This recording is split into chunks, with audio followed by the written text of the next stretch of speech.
यानंतर बुलेटिनमध्ये आपण घेणार आहोत महत्त्वाच्या घडामोडींचा सुपरफास्ट आढावा।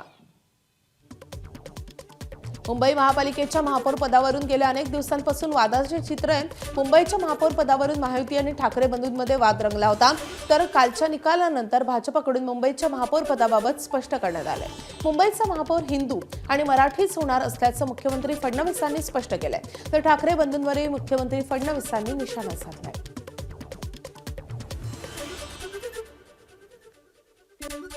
मुंबईच्या महापौराच्या चर्चेला पूर्ण विराम आहे, कारण महायुतीचं बहुमत आलं आहे। महायुतीने पहिल्यांदाच स्पष्ट केलेलं आहे, महापौर महायुतीचा महापौर मराठी, महापौर हिंदू। महाराष्ट्रामध्ये ब्रँड जर म्हणाल तर एकच होता, तो म्हणजे हिंदू हृदय सम्राट शिवसेना प्रमुख बाळासाहेब ठाकरे। इतर कोणीही आपल्याला ब्रँड समजणं हे अतिशय अयोग्य आहे, तशा पद्धतीने कोणीही समजू नये असं माझं मत आहे। मी असं म्हणतो की जर बाळासाहेबांच्या विचारांची प्रतारणा केली नसती तर ही अवस्था कधीच आली नसती। मुंबईत महापालिकेत मिळालेल्या विजयानंतर मुंबई भाजपकडून जोरदार जल्लोष करण्यात आलाय। मुख्यमंत्री देवेंद्र फडणवीस, भाजपचे प्रदेशाध्यक्ष रवींद्र चव्हाण, मुंबई अध्यक्ष अमित साटम यांच्या उपस्थितीत भाजप कार्यकर्त्यांनी एकच जल्लोष केलाय।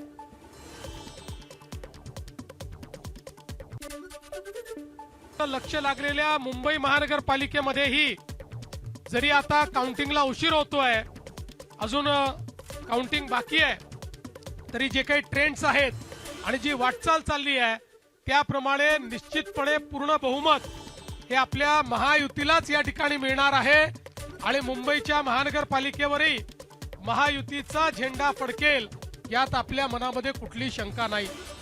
महाराष्ट्राचा विश्वास हा प्रधानमंत्री नरेंद्र मोदीजींवरच आहे, हे देखील या निकालाने स्पष्ट केलेलं आहे।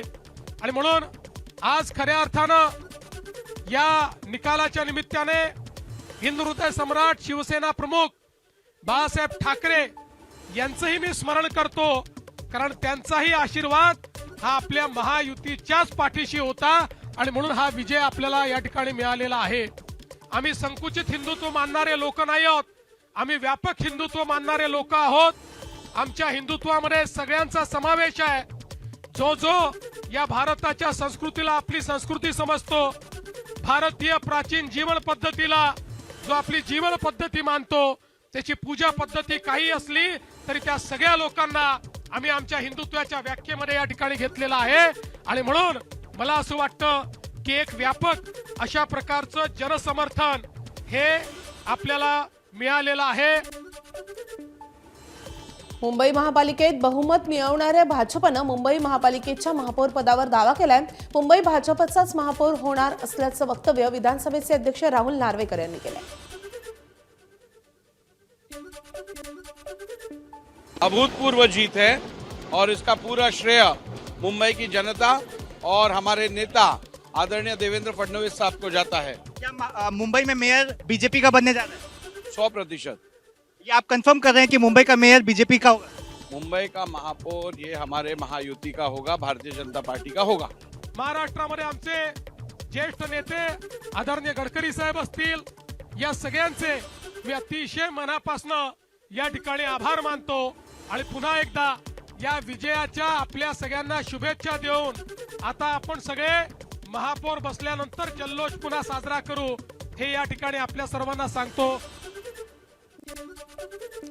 मुंबईत महापालिकेत मिळालेल्या विजयानंतर मुंबई भाजपकडून जोरदार जल्लोष करण्यात आलाय। मुख्यमंत्री देवेंद्र फडणवीस, भाजपचे प्रदेशाध्यक्ष रवींद्र चव्हाण, मुंबई अध्यक्ष अमित साटम यांच्या उपस्थितीत भाजप कार्यकर्त्यांनी जल्लोष केलाय।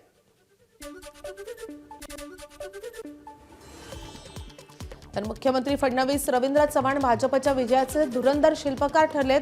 पत्रक काढत भाजपकडून फडणवीस आणि चव्हाणांना विजयाचं श्रेय देण्यात आलंय। विरोधी पक्षांना झोकण्याचं कसब देवेंद्र आणि रवींद्र जोडीकडे असल्याचंही या पत्रकामध्ये म्हटलेलं आहे। तर मुंबईतील वर्षा निवासस्थानी केंद्रीय मंत्री रामदास आठवलेंनी मुख्यमंत्र्यांची भेट घेतली आहे। महापालिका निवडणुकीत महायुतीला मिळालेल्या यशाबद्दल आठवलेंनी भेट देत मुख्यमंत्र्यांना शुभेच्छा दिल्या आहेत। मुंबई महापालिका निवडणुकीतील यशानंतर मुख्यमंत्री देवेंद्र फडणवीसांनी अमित साटम आणि रवींद्र चव्हाणांचं अभिनंदन केलंय.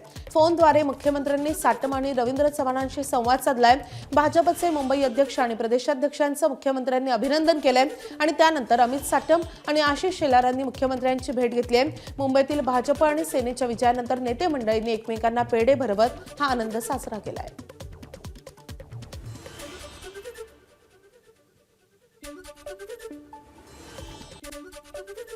अमित, खूप अभिनंदन.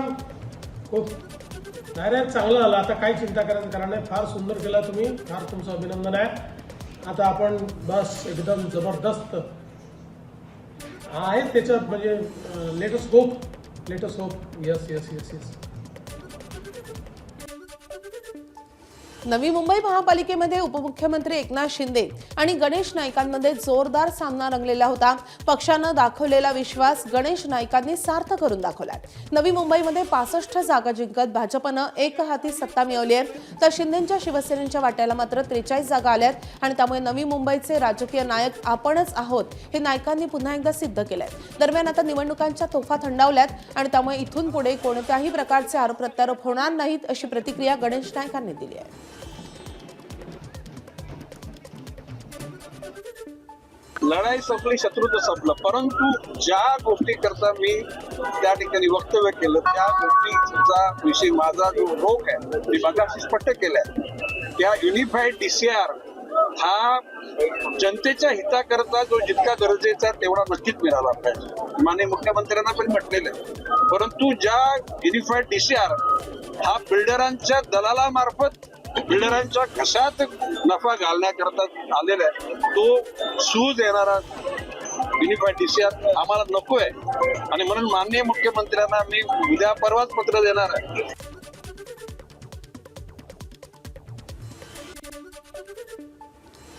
असदुद्दीन ओवैसींच्या MIMचा मोठा करिश्मा महापालिका निवडणुकीत पाहायला मिळालेला आहे. राज्यात अनेक महापालिकांमध्ये MIMनं मुसंडी मारली आहे. 29 पैकी 13 महापालिकांमध्ये MIMचे तब्बल 125 नगरसेवक विजयी झालेत. छत्रपती संभाजीनगरमध्ये सर्वाधिक 33 उमेदवार त्यांचे विजयी झालेत, तर मालेगावमध्ये 20 नगरसेवकांनी विजयाची गवसण घातली. तर मुंबईत MIMचे आतापर्यंत 8 नगरसेवक विजयी झालेत. समाजवादी पार्टीला मागे सारत अनेक ठिकाणी MIMची सरशी झाली आहे, तर MIMचे अमरावतीत 12, ठाण्यात 5, नागपुरात 6 नगरसेवक विजयी झाले. एकीकडे छत्रपती संभाजीनगरमध्ये MIMची जादू मोठ्या प्रमाणावर पाहायला मिळाली आहे आणि त्याच वेळी तब्बल 20 वर्ष सत्तेवर असलेल्या उद्धव ठाकरेंच्या शिवसेनेला हा मोठा धक्का मानला जातोय. ठाकरेंच्या शिवसेनेतील अंतर्गत संघर्ष या निमित्तानं पुन्हा एकदा चव्हाट्यावर आलाय. चंद्रकांत खैरे आणि अंबादास दानवेंमधलं शीतयुद्ध पुन्हा उफाळून आलंय. दानवे स्वतःच्या भावालाही निवडून आणू शकले नाहीत अशा शब्दात खैरेंनी निशाणा साधलाय. तसंच प्लॅनिंग अभावी फटका बसल्याची खंत खैरेंनी व्यक्त केली आहे.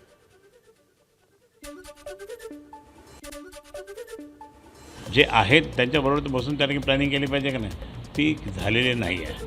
म्हणून हा पराभव झाला. त्यांच्या भावाचाही पराभव झाला. बरोबर, भावाला सुद्धा निवडून आणू शकले नाही ते असं झालं. तो प्रत्यक्षात आता आम्ही बसू सगळे चिंतन मनन करू. म्हणजे जे आहे पदाधिकारी त्यांच्याबरोबर बसून चिंतन मनन करून नंतर मग साहेबांच्याकडे जाऊ.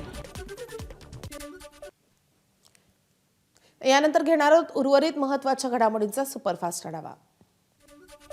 ठाण्यातील प्रभाग क्रमांक 3 मध्ये वेगवेगळ्या कारणांनी ते चर्चेत आलेले होते. माजी महापौर मीनाक्षी शिंदे यांनी ऑडिओ क्लिप व्हायरल झाल्यानं वाद झालेला होता. तसंच याच प्रभागातील विक्रांत वायचळ यांच्या निलंबनावरून शिंदेच्या शिवसेनेत नाराजी नाट्य रंगलेलं होतं. अशा अनेक कारणांनी चर्चेत असलेल्या ठाण्यातील प्रभाग क्रमांक 3 मधील शिवसेनेचे 4ही उमेदवार निवडून आलेत. शिंदेच्या शिवसेनेच्या नेत्या मीनाक्षी शिंदे, खासदार नरेश म्हस्के यांनी सर्वांचं आव्हान मोडीत काढत 4ही जागा जिंकून आणल्या. होती विक्रांत यांची, त्याच्याबद्दल देखील खूप मोठा घोळ होता. काल देखील प्रचंड राडा झाला होता. त्यामध्ये अगदी मारामारीपर्यंत वेळ आली होती. त्या सीटचं नेमकं काय झालं? कारण की अचानक मागे घेतलं, अचानक पुन्हा जाहीर केलं, नेमकं काय झालं? नाही, मला असं वाटतं की त्यांनी घोळ केला. आमच्या वतीने काय घोळच नव्हता आणि कार्यकर्ता जिवंत राहिला पाहिजे ही आमची भावना होती, तशीच लोकांची पण होती. बाहेरच्यांना आम्ही बाहेरचा रस्ता दाखवला. तुम्हाला निलंबित करण्यात आलं होतं आणि त्यानंतर आता हा विजय, काय भावना आहेत? शब्द अपुरे आहेत. ताईंनी ज्या पद्धतीने मला उमेदवारी मिळवणे असेल, जिंकवणं असेल, म्हणजे लोक बाहेरून आयात करून ह्या पक्षातून त्या पक्षातून उचलून त्यांना उमेदवारी देऊन निवडून आणणं खूप सोपं असतं, पण एका सामान्य कुटुंबातल्या साध्या पदाधिकाऱ्याला उमेदवारी देऊन त्याला विजयी करणं हे खूप मोठं काम आहे. आणि संपूर्ण मेहनत त्यांची आणि आमचे विभाग प्रमुख राजेंद्र शिंदे साहेब त्यांची आहे. दोघांच्या चरणी हा विजय माझा अर्पण आहे. कॅमेरामन विनयसह अक्षय भाटकर, ABP माझा, ठाणे. मुंबईत भाजपला मिळालेल्या भरघोस यशानंतर आता नितेश राणेंनी ठाकरे बंधूंना दिवचलाय. मुंबईत जय श्रीरामवाले महापौर बसवण्याची तयारी झाली असून ठाकरे बंधूंनी आता पाकिस्तानात जावं असा टोला नितेश राणेंनी लगावलाय.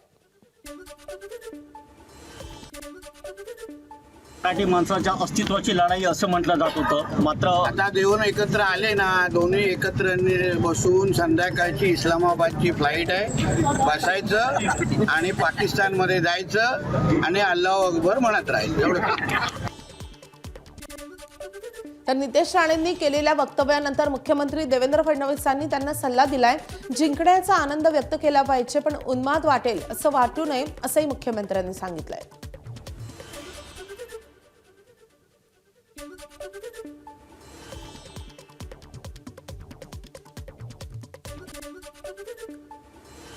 जिंकण्याचा आनंद आपण व्यक्त केला पाहिजे, पण कुठल्याही परिस्थितीत आपला आनंद हा कोणाला उन्माद वाटेल असा प्रकारे आपण ते करू नये.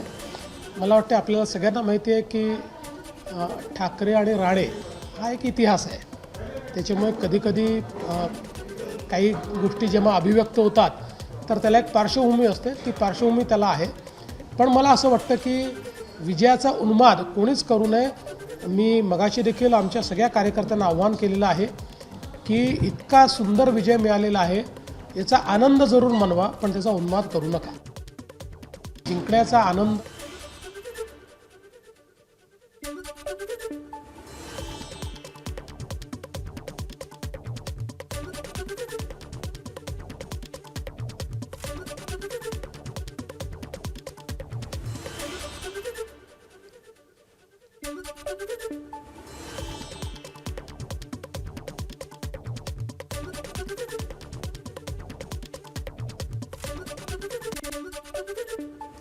जालना महानगरपालिकेवर भाजपची एकहाती सत्ता आली आहे.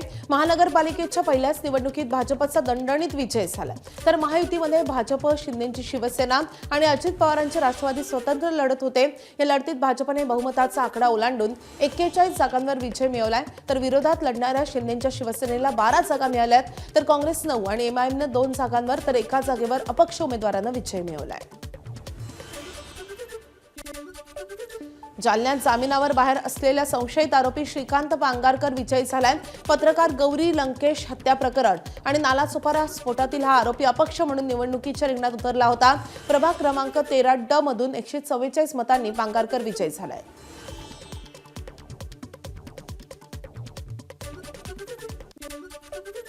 जालन्यातील प्रभाग क्रमांक 16 मधून शिवसेनेचे आमदार अर्जुन खोतकर यांच्या कन्या दर्शना खोतकर विजयी झाल्यात. यावेळी मतदारसंघातील महिलांकडून दर्शना खोतकर यांच्यावर शुभेच्छांचा वर्षाव करण्यात आला.